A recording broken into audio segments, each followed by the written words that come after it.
4 out of 5 families made homeless by the Grenfell Tower fire are still looking for homes almost 6 months after the disaster, and almost half face Christmas in hotel rooms, according to Grenfell United, the support group made up of families who survived the fire. Out of the 208 households that needed rehousing after the fire, 118 will still be in emergency accommodation or with friends over the holiday period, including 29 families with children. A further 48 households have accepted permanent housing offers, but have not yet moved in and are currently still in temporary homes, Grenfell United said. Days after the fire, the Prime Minister, Theresa May, promised that families would be rehoused within 3 weeks. Last month, the Royal Borough of Kensington and Chelsea, RBKC, promised that every survivor would have the opportunity to move into a new home before Christmas.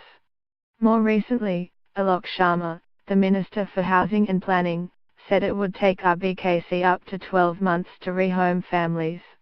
Only 42 families have moved into new permanent homes, leaving 166 households still in temporary housing. Shaheen Sadafit, chair of Grenfell United, said, "First it was 3 weeks, then 6 months. Now they are saying a year." For the survivors and affected families, it seems like one broken promise after another. We are talking about people who have been through the traumatic events and have lost so much, stuck in hotel rooms and make do accommodation. No one can even start to rebuild their lives until they are in a place they can call home.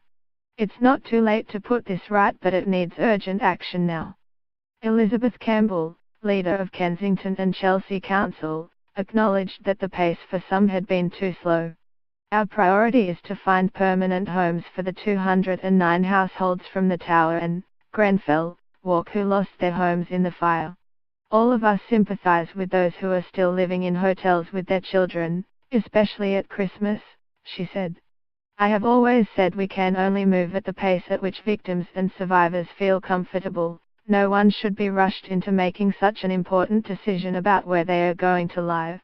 However, I do accept for some the pace is too slow." Defending the council's record, she said, "Everyone knows it takes time to buy a house, to exchange, to complete, to paint, to furnish. It also takes time to buy a range of homes that will suit each individual and family's differing needs. But, in the coming months, I expect many more households will move into their new homes. We remain on course, however, to meet our target that everyone from the Tower and Walk will be rehoused by June 2018.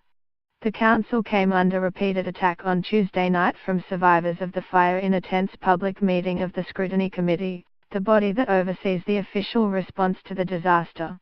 Diego Alves, a 20-year-old tenant of the 13th floor, told the meeting, "You are trying to eat away at us slowly, in an attempt to break us up."